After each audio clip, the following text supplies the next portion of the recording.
Hi, and welcome back to Scholastically Natalie. Today we're continuing with with Invisible Man by Ralph Ellison, and we will be reading Chapter 1, Battle Royale, or Battle Royal. I'll say it now, I'm gonna warn you. This has explicit descriptions, mentions of violence, there is swearing, there is racial slurs used, which I am not going to be saying out loud. I was rereading it to make this video, and I was just like, oh, I forgot how much I really hate reading this because it's so awful. So, be warned. It's basically just a lot of racism, both violent and just awful. This is not as explicit as Going to Meet the Man, but it's still pretty sucky. So if you're a bit more sensitive, or you just aren't up to listening to me tell you about how much white Americans hated black Americans during segregation, that's understandable. We're just gonna see if I can make it through this recording.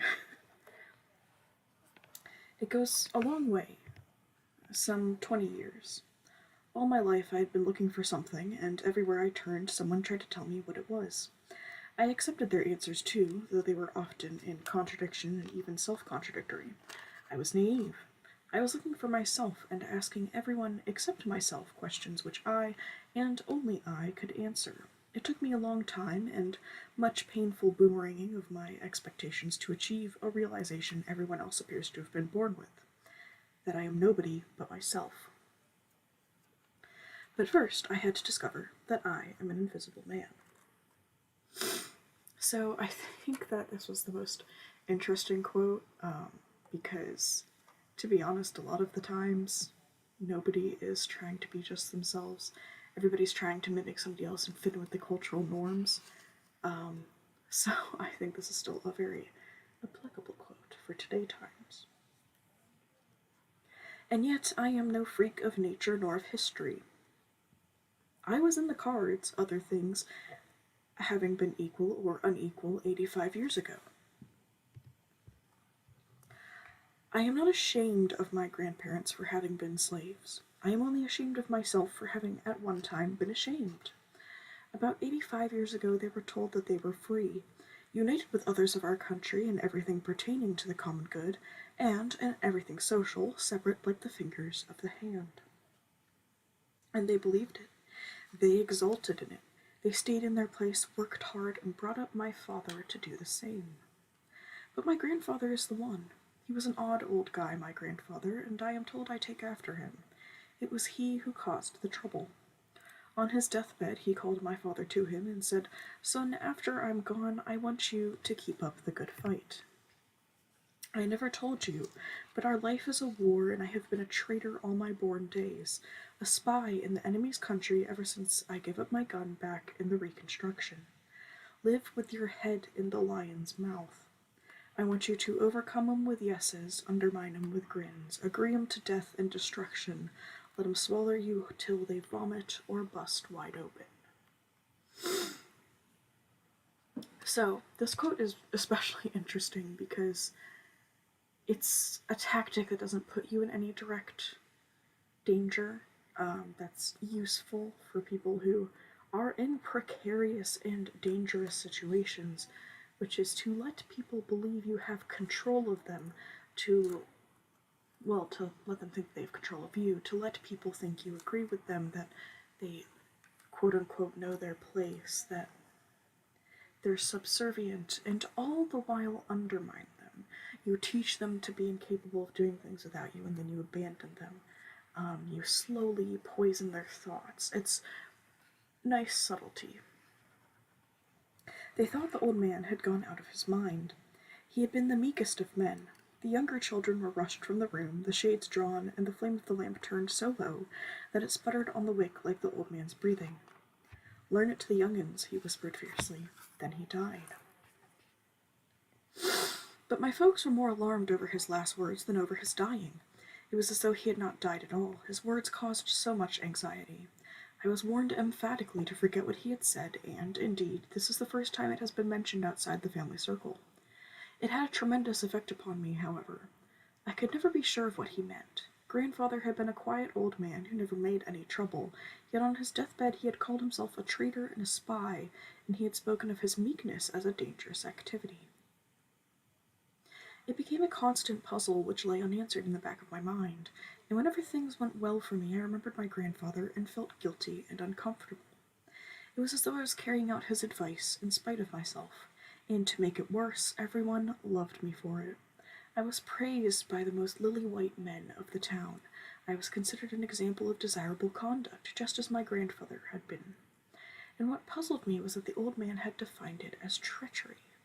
When I was praised for my conduct, I felt a guilt that in some way I was doing something that was really against the wishes of the white folks, that if they had understood they would have desired me to act just the opposite, that I should have been sulky and mean, and that really would have been what they wanted, even though they were fooled and thought they wanted me to act as I did. It made me afraid that someday they would look upon me as a traitor and I would be lost. Still, I was more afraid to act any other way because they didn't like that at all. The old man's words were like a curse. On my graduation day I delivered an oration in which I showed that humility was the secret, indeed the very essence of progress.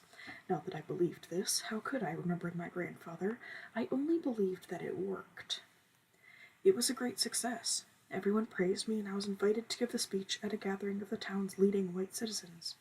It was a triumph for a whole community. It was in the main ballroom of the leading hotel. When I got there, I discovered that it was on the occasion of a smoker, and I was told that since I was to be there anyway, I might as well take part in the battle royal to be fought by some of my schoolmates as part of the entertainment. The battle royal came first. All of the town's big shots were there in their tuxedos, wolfing down the buffet foods, drinking beer and whiskey, and smoking black cigars. It was a large room with a high ceiling. Chairs were arranged in neat rows around 3 sides of a portable boxing ring. The 4th side was clear, revealing a gleaming space of polished floor. I had some misgivings over the battle royal, by the way, not from a distaste for fighting, but because I didn't care too much for the other fellows who were to take part. They were tough guys who seemed to have no grandfather's curse worrying their minds. No one could mistake their toughness, and besides, I suspected that fighting a battle royal might detract from the dignity of my speech. In those pre-invisible days, I visualized myself as a potential Booker T. Washington, but the other fellows didn't care too much for me, either, and there were 9 of them. I felt superior to them in my way, and I didn't like the manner in which we were all crowded together into the servants' elevator, nor did they like my being there. In fact, as the warmly lighted floors flashed past the elevator, we had words over the fact that I, by taking part in the fight, had knocked one of their friends out of a night's work. We were led out of the elevator through a rococo hall into an anteroom and told to get into our fighting togs. Each of us was issued a pair of boxing gloves and ushered out to the big mirrored hall, which we entered looking cautiously about us and whispering lest we might accidentally be heard above the noise of the room. It was foggy with cigar smoke, and already the whiskey was taking effect.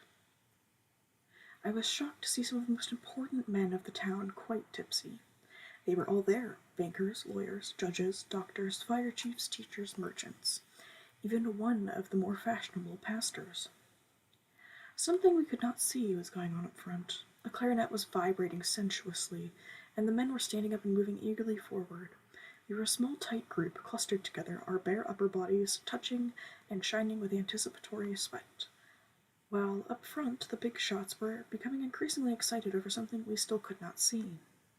Suddenly I heard the school superintendent, who had told me to come, yell, "Bring up the shinies, gentlemen.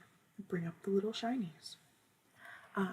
Forgot about this part, even though I just read it. Warning, there's going to be graphically described female nudity. And some mention of male sexuality, I guess. Again, no description of sexual acts, but still some, nude people and some downstairs talk. So, if you're not here for that, now would probably be a good time to dip out before we even get to the fighting. We were rushed up to the front of the ballroom, where it smelled even more strongly of tobacco and whiskey. Then we were pushed into place. I almost wet my pants. A sea of faces, some hostile, some amused, ringed around us, and in the center facing us stood a magnificent blonde, stark naked. There was dead silence.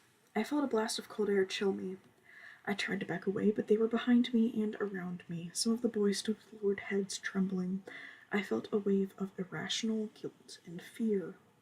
My teeth chattered, my skin turned to goose flesh, my knees knocked. Yet I was strongly attracted and looked in spite of myself. Had the price of looking been blindness, I would have looked. The hair was yellow, like that of a circus Cupid doll, the face heavily powdered and rouged, as though to form an abstract mask, the eyes hollow and smeared a cool blue, the color of a baboon's butt. I felt a desire to spit upon her as my eyes brushed slowly over her body.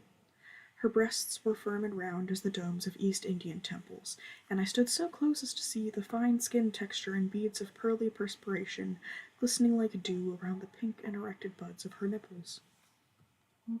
I wanted at one and the same time to run from the room, to sink through the floor, or to go to her and cover her from my eyes and the eyes of others with my body, to feel the soft thighs, to caress her and destroy her, to love her and murder her, to hide from her, and yet to stroke where below the small American flag tattooed upon her belly, her thighs formed a capital V. So I think that at this part, before we even get to the next part that I had noted, this part is especially interesting because it kind of speaks all at once to the sense of like a forbidden desire that, it probably would have still been illegal then. That was definitely socially frowned upon, and that all the boys in the room know is something they shouldn't be doing, they shouldn't be looking at, somebody they shouldn't even be in the presence of, because of how the men around them view it. I mean, just think of, this is an indirect and both direct. I don't exactly know when Emmett Till happened versus when this was written, but it's even in the light of if this happened earlier, because I don't remember, I'll have to look it up. If this happened before Emmett Till, this is a scarily close reference to an event, and probably many other such events like it, where young boys who probably wouldn't normally be in a situation like this, wouldn't want to be interacting with and or looking at a white woman like this, because they know they can be harmed for doing so, which is expressed in all the paragraph above this, because all the boys are so terrified, and yet some of them are still entranced as well, because it is so forbidden. And this description of wanting to destroy her, but also protect her, and the American flag is also feels like symbolism of how people feel about America when they've been oppressed like this. It feels like both we need to burn it to the ground to make it better, but also we don't want anything bad to happen to it. Make sense?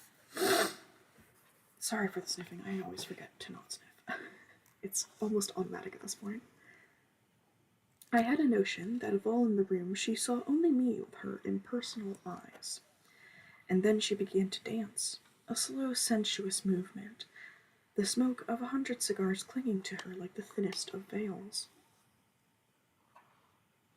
She seemed like a fair bird girl, girdled in veils, calling to me from the angry surface of some gray and threatening sea. I was transported. Then I became aware of the clarinet playing and the big shots yelling at us. Some threatened us if we look, and others if we did not. On my right, I saw one boy faint, and now a man grabbed a silver pitcher from a table and stepped close as he dashed ice water upon him and stood him up and forced two of us to support him as his head hung and moans issued from his thick, bluish lips. Another boy began to plead to go home. He was the largest of the group, wearing dark red fighting trunks, much too small to conceal the erection which projected from him, as though in answer to the insinuating, low-registered moaning of the clarinet. He tried to hide himself with his boxing gloves. And here also is an interesting point of kind of like black male virility or like sexuality being treated as both inconsequential and dangerous at the same time, which I think is something, a concept that still has mildly carried forward to nowadays, that I think is interesting. And all the while, the blonde continued dancing, smiling faintly at the big shots who watched her with fascination, and faintly smiling at our fear. And here I think it makes kind of a show that she has to smile at the powerful white men surrounding her in order to appease them, but she is also, and knows, that she is above the boys in terms of, like, value, I guess. And so she knows that they are afraid of what she can do to them, which I think is also interesting. Kind of like how even the oppressed can still continue on this cycle of fear with those who are beneath them in the terms of, like, society. Basically, if you have little power, you might want to try to reclaim power from others around you.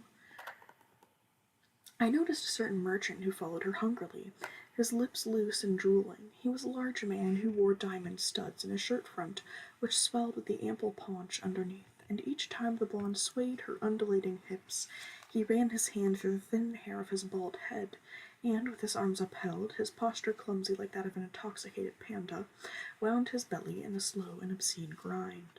This creature was completely hypnotized. The music had quickened. As the dancer flung herself about with a detached expression on her face, the men began reaching out to touch her. I could see their beefy fingers sink into the soft flesh. Some of the others tried to stop them, and she began to move around the floor in graceful circles as they gave chase, slipping and sliding over the polished floor. It was mad. Chairs went crashing, drinks were spilt, as they ran laughing and howling after her. And here it's also interesting because we kind of get this image of white male virility being ineffectual, but still dangerous, because here they're kind of showing that even if these men might not be able to, perform as well as the boys, they have the power to touch this woman while the boys do not. They have the power to act aggressively towards her. Another interesting kind of angle to this scene. They caught her just as she reached a door, raised her from the floor, and tossed her as college boys are tossed at hazing. And above her red, fixed, smiling lips, I saw the terror and disgust in her eyes, almost like my own terror, and that which I saw in some of the other boys. And this interesting point here is showing that this woman is kind of like stuck in this weird balance of having to both entertain these men, and she knows she has some sort of power over them with her sexuality, but nothing else. And so she is disgusted by how they kind of treat her and how they view her, and how they kind of view her as an object. And she's also terrified of what they can use their power to do to her, which I think is, again, an interesting and a well expressed dichotomy, I think. As I watched, they tossed her twice, and her soft breasts seemed to flatten against the air, and her legs flung wildly as she spun. Also, this imagery helps show that before she was in control, up until the point where the men didn't like it, where the white men didn't like it. And so here, her own expression of her sexuality, or her own power over them, that being like the movement of her own body, here has been stopped and changed forcibly by the men. Again, something interesting. Some of the more sober ones helped her to escape, and I started off the floor, heading for the anteroom with the rest of the boys. Some were still crying and in hysteria, but as we tried to leave, we were stopped and ordered to get in the ring. There was nothing to do but what we were told. All 10 of us climbed under the ropes and allowed ourselves to be blindfolded with broad bands of white cloth. One of the men seemed to feel a bit sympathetic and tried to cheer us up as we stood with our backs against the ropes. Okay, guys, if you've made it this far and haven't been chased away by the sexual talk, now we're going to get to the fight scene, which is also, again, graphic, disturbing, violent. Parts that follow it, also graphic, disturbing, violent. So again, if you're not here for any of that, if you don't want to hear it, if you're just kind of interested in the commentary, that's fine. Dip out now. I understand. I don't enjoy reading this book. Some parts of it are interesting, but the violence and stuff makes me feel icky inside, which is what it's supposed to do. Some of us tried to grin. See that boy over there, one of the men said. I want you to run across the bell and give it to him right in the belly. If you don't get him, I'm going to get you. I don't like his looks. Each of us was told the same. The blindfolds were put on, yet even then I had been going over my speech. In my mind, each word was as bright as flame. I felt the cloth pressed into place, and frowned so that it would be loosened when I relaxed. But now I felt a sudden fit of blind terror. I was unused to darkness. It was as though I had suddenly found myself in a dark room filled with poisonous cottonmouths. I could hear the bleary voices yelling insistently for the battle royal to begin. Get going in there. Let me at that big blank. I strained to pick up the school superintendent's voice, as though to squeeze some security out of that slightly more familiar sound.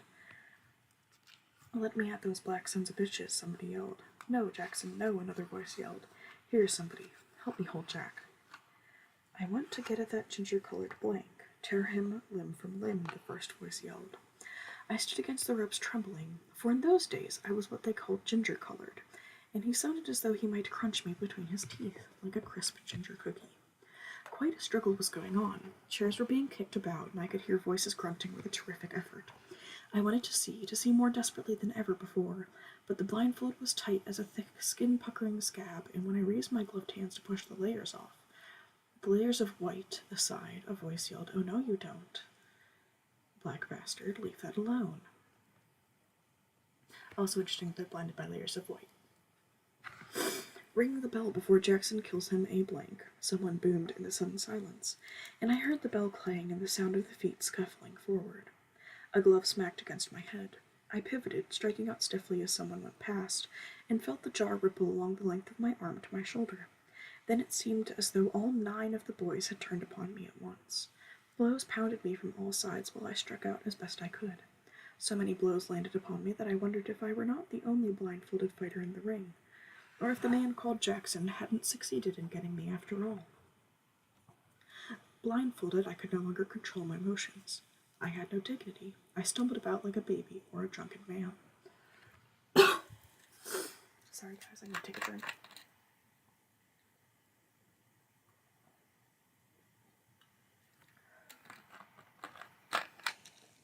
What I'm drinking today is sparkling frost from Aldi. I like the black raspberry kind.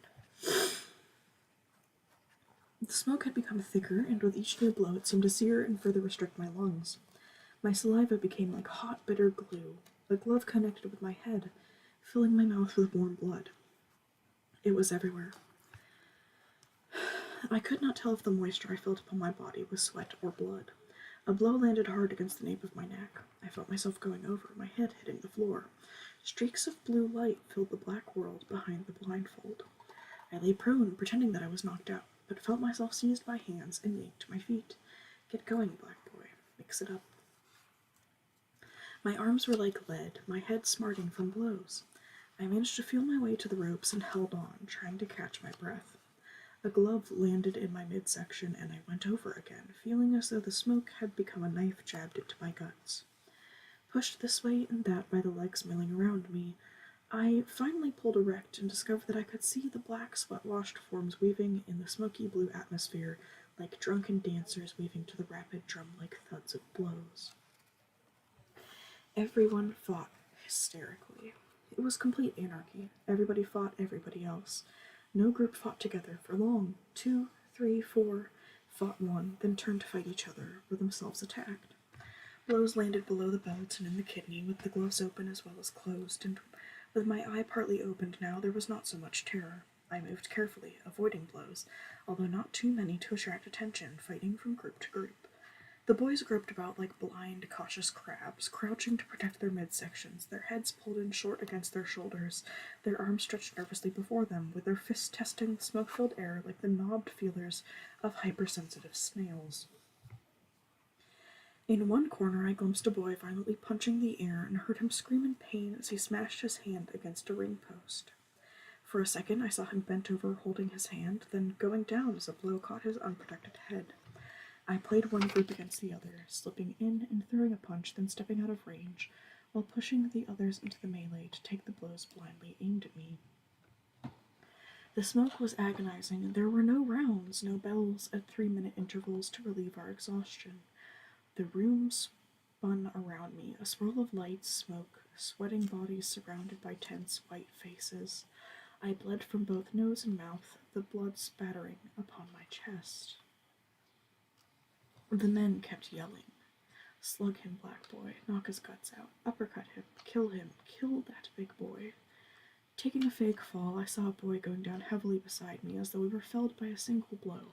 Saw a sneaker-clad foot shoot into his groin as the two who had knocked him down stumbled upon him. I rolled out of range, feeling a twinge of nausea. The harder we fought, the more threatening the men became. And yet, I had begun to worry about my speech again. How would it go? Would they recognize my ability? What would they give me? I was fighting automatically when I suddenly noticed that one after another of the black boys was leaving the ring. I was surprised, filled with panic, as though I had been left alone with an unknown danger. Then I understood. The boys had arranged it among themselves. It was the custom for the 2 men left in the ring to slug it out for the winner's prize. I discovered this too late. When the bell sounded, 2 men in tuxedos leaped into the ring and removed the blindfold. I found myself facing Tatlock, the biggest of the gang. I felt sick at my stomach. Hardly had the bell stopped ringing in my ears, then it clanged again, and I saw him moving swiftly toward me. Thinking of nothing else to do, I hit him smash on the nose. He kept coming, bringing the rank, sharp violence of stale sweat. His face was a black blank of a face, only his eyes alive, with hate of me and aglow with a feverish terror from what had happened to us all. I became anxious. I wanted to deliver my speech, and he came at me as though he meant to beat it out of me. I smashed him again and again, taking his blows as they came. Then on a sudden impulse, I struck him lightly, and as we clinched, I whispered, "Fake like I knocked you out. You can have the prize." "I'll break your behind," he whispered hoarsely. "For them?" "For me, son of a bitch." They were yelling for us to break it up, and Tatlock spun me in half around with a blow, and as a joggled camera sweeps in a reeling scene, I saw the howling red faces crouching tense beneath the cloud of blue-gray smoke. For a moment the world wavered, unraveled, flowed, then my head cleared and Tatlock bounced before me. That fluttering shadow before my eyes was his jabbing left hand. Then, falling forward, my head against his damp shoulder, I whispered, "I'll make it $5 more. Go to hell." But his muscles relaxed a trifle beneath my pressure, and I breathed. 7? "Give it to your ma," he said, ripping me beneath the heart. And while I still held him, I butted him and moved away. I felt myself bombarded with punches. I fought back with hopeless desperation. I wanted to deliver my speech more than anything else in the world, because I felt that only these men could judge truly my ability, and now this stupid clown was ruining my chances. And at this point, we kind of have to see how here the powerful and white elite, after they're done having all of the boys basically fight desperately out of terror, they've managed to turn 2 people of the black community against each other for their entertainment. Now the 2 are resenting each other and wanting to fight each other, when in reality both of them are victims in this situation. Another interesting thing. I began fighting carefully now, moving in to punch him, and out again with my greater speed. A lucky blow to his chin, and I had him going too, until I heard a loud voice yell, "I got my money on the big boy." Hearing this, I almost dropped my guard. I was confused. Should I try to win against the voice out there? Would this not go against my speech? And was not this a moment for humility, for non-resistance? A blow to my head as I danced about sent my right eye popping like a jack-in-the-box, and settled my dilemma. The room went red as I fell. It was a dream fall, my body languid and fastidious as to where to land, until the floor became impatient and smashed up to meet me. A moment later I came to. A hypnotic voice said 5 emphatically, and I lay there hazily watching a dark red spot of my own blood shaping itself into a butterfly, glistening and soaking into the soiled gray world of the canvas. When the voice drawled 10, I was lifted up and dragged to a chair. I sat dazed. My eye pained and swelled with each throb of my pounding heart, and I wondered if now I would be allowed to speak. I was wringing wet, my mouth still bleeding. We were grouped along the wall now. The other boys ignored me as they congratulated Tatlock and speculated as to how much they would be paid. One boy whimpered over his smashed hand. Looking up front, I saw attendants in white jackets rolling the portable ring away and placing a small square rug in the vacant space surrounded by chairs. Perhaps, I thought, I will stand on the rug to deliver my speech. Then the MC called to us, "Come on up here, boys, and get your money." We ran forward to where the men laughed and talked in their chairs, waiting. Everyone seemed friendly now. "There it is on the rug," the man said. I saw the rug covered with coins of all dimensions and a few crumpled bills, but what excited me, scattered here and there, were the gold pieces. "Boys, it's all yours," the man said. "You get all you grab." "That's right, Sambo," a blond man said, winking at me confidentially. I trembled with excitement, forgetting my pain. I would get the gold and the bills, I thought. I would use both hands. I would throw my body against the boys nearest me to block them from the gold. "Get down around the rug now," the man commanded, "and don't anyone touch it till I give the signal." This ought to be good, I heard. Again, warning for violence coming up if you've made it through the battle royal scene. As told, we got around the square rug on our knees. Slowly the man raised his freckled hand as we followed it upward with our eyes. I heard, "These blanks look like they're about to pray." Then, "Ready," the man said. "Go." I lunged for a yellow coin lying on the blue design of the carpet, touching it and sending a surprised shriek to join those rising around me. I tried frantically to remove my hand, but could not let go. A hot, violent force tore through my body, shaking me like a wet rat. The rug was electrified. The hair bristled up on my head as I shook myself free. My muscles jumped, my nerves jangled, writhed. But I saw that this was not stopping the other boys, laughing in fear and embarrassment. Some were holding back and scooping up the coins, knocked off by the painful contortions of the others. The men above us roared as we struggled. "Pick it up, goddammit, pick it up," someone called like a bass-voiced parrot. "Go on, get it." I crawled rapidly around the floor, picking up the coins, trying to avoid the coppers, and to get greenbacks and the gold, ignoring the shock by laughing as I brushed the coins off quickly. I discovered that I could contain the electricity, a contradiction, but it works.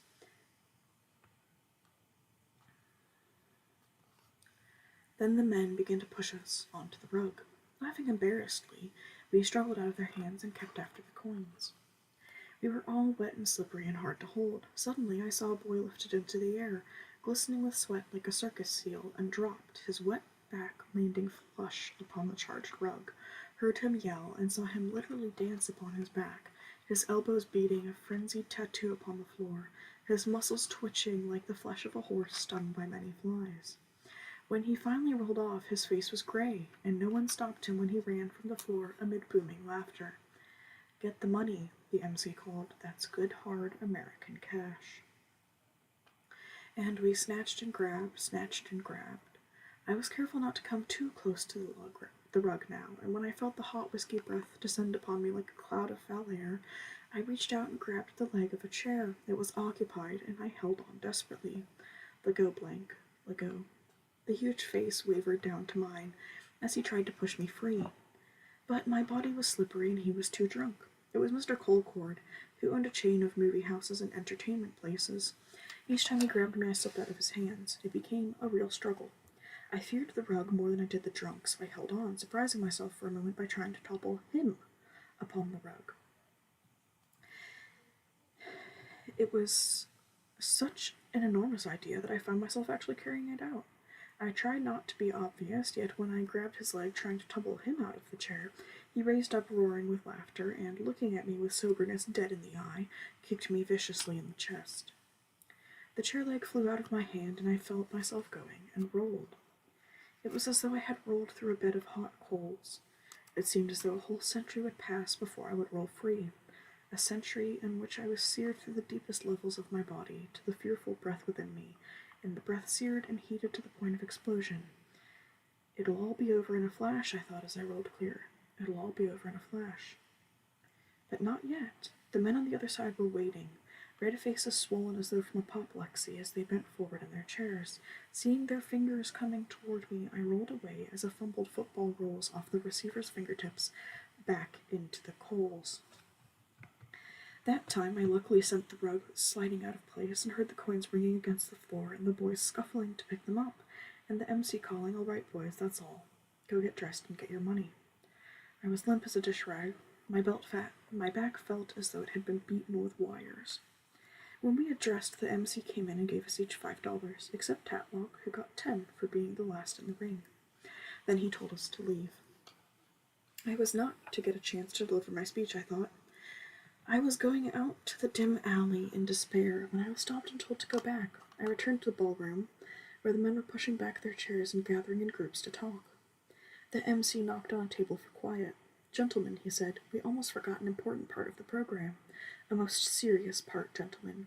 This boy was brought here to deliver a speech which he made at his graduation yesterday. Bravo. I'm told that he is the smartest boy we've got out there in Greenwood. I'm told that he knows more big words than a pocket-sized dictionary." Much applause and laughter. "So now, gentlemen, I want you to give him your attention."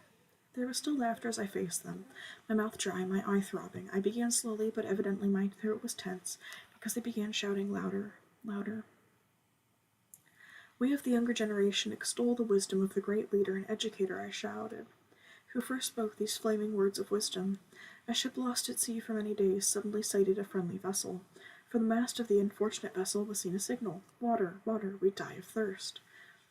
The answer from the friendly vessel came back, 'Cast down your bucket where you are.' The captain of the distressed vessel, at last heeding the injunction, cast down his bucket, and it came full of fresh sparkling water from the mouth of the Amazon River. And like him, I say, and in his words, to those of my race who depend upon bettering their condition in a foreign land, or who underestimate the importance of cultivating friendly relations with the southern white man, who is his next-door neighbor, I would say, cast down your bucket where you are. Cast it down in making friends in every manly way of all people of all races by whom we are surrounded." I spoke automatically and with such fervor that I did not realize that the men were still talking and laughing, until my dry mouth, filling up with blood from the cut, almost strangled me. I coughed, wanting to stop and go to one of the tall brass, sand-filled spittoons to relieve myself, but a few of the men, especially the superintendent, were listening, and I was afraid. So I gulped it down, blood, saliva, and all, and continued. What powers of endurance I had during these days, what enthusiasm, what a belief in the lightness of things. I spoke even louder in spite of the pain, but still they talked and still they laughed, as though deaf with cotton and dirty ears. So I spoke with greater emotional emphasis. I closed my eyes and swallowed blood until I was nauseated. The speech seemed 100 times as long as before, but I could not leave out a single word. All had to be said, each memorized nuance considered, rendered, nor was that all. Whenever I uttered a word of 3 or more syllables, a group of voices would yell for me to repeat it. I uttered the phrase social responsibility, and they yelled, "What's that word you say, boy?" "Social responsibility," I said. "What?" "Social." Louder. "Responsibility." More. Response. Repeat. Stability. The room filled with the uproar of laughter until, no doubt, distracted by having to gulp down my blood, I made a mistake and yelled a phrase I had often seen denounced in the newspaper editorials, heard debated in private. Social, what, they yelled? Equality. The laughter hung smoke-like in the sudden stillness. I opened my eyes, puzzled. Sounds of displeasure filled the room. The MC rushed forward. They shouted hostile phrases at me, but I did not understand. A small, dry-mustached man in the front row blared out, "Say that slowly, son." "What, sir?" "What you just said." "Social responsibility, sir," I said. "You weren't being smart, were you, boy?" he said, not unkindly. "No, sir." "You sure that about equality was a mistake?" "Oh, yes, sir," I said. I was swallowing blood. "Well, you'd better speak more slowly so we can understand. We mean to do right by you, but you've got to know your place at all times. All right now, go on with your speech." So this part, we aren't even finished with the scene yet, but I think the most interesting part about this quote, the last quote that I highlighted, was this, again, disdain for intelligence of Black people and kind of this complete and utter mockery of the education that they were giving them and of their intelligence. I mean, even the part when he's introducing them and says, he knows more big words than a pocket dictionary. And this part with equality instead of responsibility gives such a good insight into like the attitudes of the men, because the minute he says equality, even though half of them aren't paying attention and the other half is heckling him, they all go completely silent and start to get extremely angry that he would suggest equality, until somebody clarified it. And he says, "Oh no, I was swallowing blood, like, sorry for the mistake." And this guy's just like, "Well, talk slower.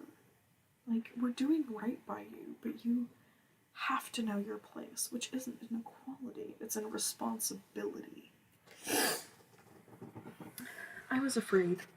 I wanted to leave, but I wanted also to speak, and I was afraid they'd snatch me down. "Thank you, sir," I said, beginning where I had left off, and having them ignore me, as before. Yet when I finished, there was thunderous applause. I was surprised to see the superintendent come forth with a package wrapped in white tissue paper, and gesturing for quiet, address the men. "Gentlemen, you see that I did not overpraise the boy. He makes a good speech, and someday he'll lead his people in the proper paths." Remember, of equality, not of equality, of responsibility, not equality. And I don't have to tell you that that is important in these days and times. This is a good, smart boy, and so to encourage him in the right direction, in the name of the Board of Education, I wish to present him a prize in the form of this. He paused, removing the tissue paper and revealing a gleaming calfskin briefcase. "In the form of this first-class article from Shad Whitmore's shop. Boy," he said, addressing me, "take this prize and keep it well. Consider it a badge of office. Prize it, keep developing as you are, and someday it will be filled with important papers that will help shape the destiny of your people." I was so moved that I could hardly express my thanks. A rope of bloody saliva forming a shape like an undiscovered continent drooled upon the leather, and I wiped it quickly away. I felt an importance that I had never dreamed. And I think this part, even though I didn't think to add it to our beautiful PowerPoint, that kind of, it's the representation of him, like, immediately bleeding on this, because in order to get it, he had to suffer through an extraordinary amount of humiliation and fear, and subservience in order to even get this prize. "Open it and see what's inside," I was told. My fingers a tremble, I complied, smelling the fresh leather and finding an official-looking document inside. It was a scholarship to the State College for Negroes. My eyes filled with tears, and I ran awkwardly off the floor. I was overjoyed. I did not even mind when I discovered that the gold pieces I had scrambled for were brass pocket tokens advertising a certain make of automobile. And so here's the kicker. All those prizes that these people are fighting for and humiliated for and striving for are nothing but shams.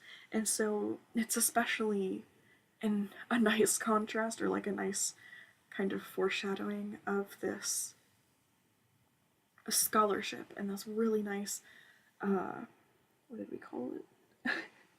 Document case, I think is what we call it. Briefcase, there we go. Even this briefcase and the scholarship inside of it is probably going to end up like those brass pocket tokens that were mistaken for gold. You're being given shit and thinking it's priceless gems, essentially. When I reached home, everyone was excited. Next day, the neighbors came to congratulate me. I even felt safe from grandfather, whose deathbed curse usually spoiled my triumphs. I stood beneath his photograph with my briefcase in hand and smiled triumphantly into his stolid black peasant's face. It was a face that fascinated me.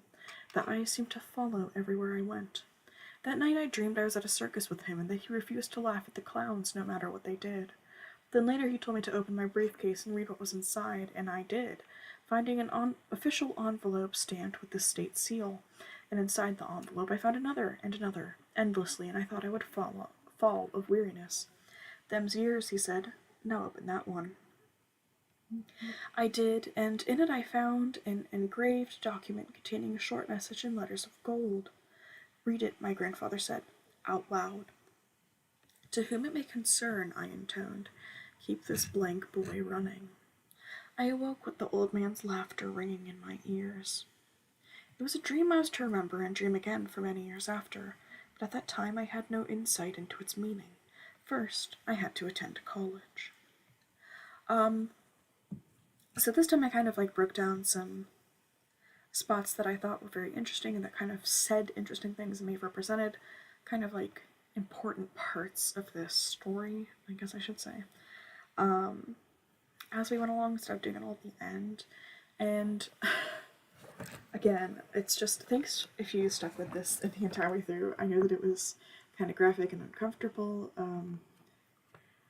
Bear in mind, if we read Going to Meet the Man, it's going to be far worse. This one gives more of violence that black people are driven to against each other, the white people start and then, finish. That, well, I think is definitely interesting and a good point to have upon. Going to Meet the Man does explicitly describe a lynching, which is incredibly uncomfortable to read. So if you're sensitive, again, I might just want to dip out on this one. I do think the kind of metaphor of the circus and that, Ellison, because I don't have a name for this main character yet, Ellison kind of doesn't even realize yet that the clowns are explicitly symbolizing black people in this instant because they're being forced to perform for people who just want to laugh at them. Their entire existence is seen as a joke.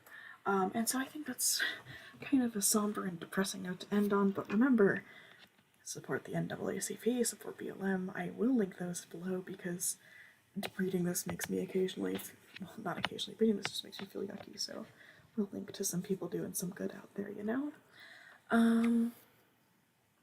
If you like this video, I wouldn't say if you like it, maybe if you appreciated the dissection of the book, please leave a like, comment if you agree with my interpretations of it, how you feel about me reading this type of literature on this channel. This is a piece of literature, it's an important piece of literature. If you want to see more, because I do intend to read Going to Meet the Man, probably next Friday. If you want to see more from me, feel free to subscribe. Wednesday will be an entirely different mood from this one because we're gonna read chapters 2 and 3 of Into the Land of the Unicorns, which is definitely very different from this. So I hope everyone is staying safe, being good, and I will see you guys in the next one. Scholastically Natalie is out.